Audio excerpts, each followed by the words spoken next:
নমস্কার বন্ধুরা, আজ আপনাদের জন্য নিয়ে এসেছি ঘরোয়া চাউমিন খুব কম তেলে।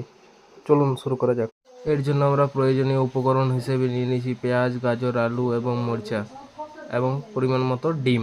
প্রথমে একটি কড়াইয়ে পরিমাণ মতো আমরা তেল নিয়ে নেব। তারপর পরিমাণ মতো আমি দুটো ডিম নিয়েছিলাম, ভালো করে ঘেটে সেটাকে প্রথমে ফ্রাই করে নিই। ছোটো ছোটো করে চাটু করে কেটে নিলাম। ঠিক ভাজাটা হয়ে গেল। তারপর আবার কিছুটা তেল নিলাম। প্রথমে আলুগুলো এবং গাজরগুলো ফ্রাই করে নিলাম। আলু এবং গাজরটা একটু সিদ্ধ হয়ে যাওয়ার পর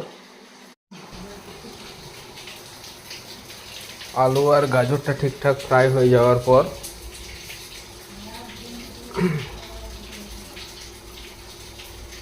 আমরা এরপর পেঁয়াজ এবং লঙ্কা কুচিটাও তাতে মিশিয়ে দেব। ভালো করে নাড়াতে থাকবো। প্রথমে আলু আর গাজরটা দিয়ে দিলাম, কারণ ওটা একটু ফ্রাই হতে একটু বেশি টাইম নেয়। এরপর ভালো কম করে মিশিয়ে দেব। আপনাদের যদি মনে হয় যে তেলটা কম হয়েছে, একটু তেলটা বেশি দিতে পারেন।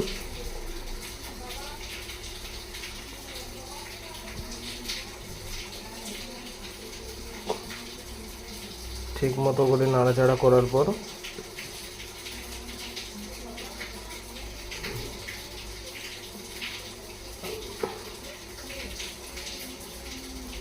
ঢেকে নিতেও পারেন অল্প, যাতে তাড়াতাড়ি সেদ্ধ হয়। এরপর পরিমাণ মতো হলুদ গুঁড়ো, জিরে গুঁড়ো এবং মিক্স মশলা, চাউ মশলা দিতে হবে। তারপর যে চাউমিনগুলি আমরা সিদ্ধ করেছিলাম সেটি এর সাথে মেশাতে হবে। ভালো করে মেশানোর জন্য আমি দুটি চাটু ব্যবহার করেছি। এটা মেশানো খুবই কঠিন কাজ, কারণ সব মশলা বাইরে বের হয়ে যায়। এই দেখুন, ধীরে ধীরে মেশাতে থাকবেন আর গ্যাসটা অল্প করে রাখবেন। এরপর যে ডিমগুলি দেওয়া ছিল সেগুলি আস্তে আস্তে মিশিয়ে দিবেন এবং পরিমাণ মতো নুনটি চেক করে নেবেন।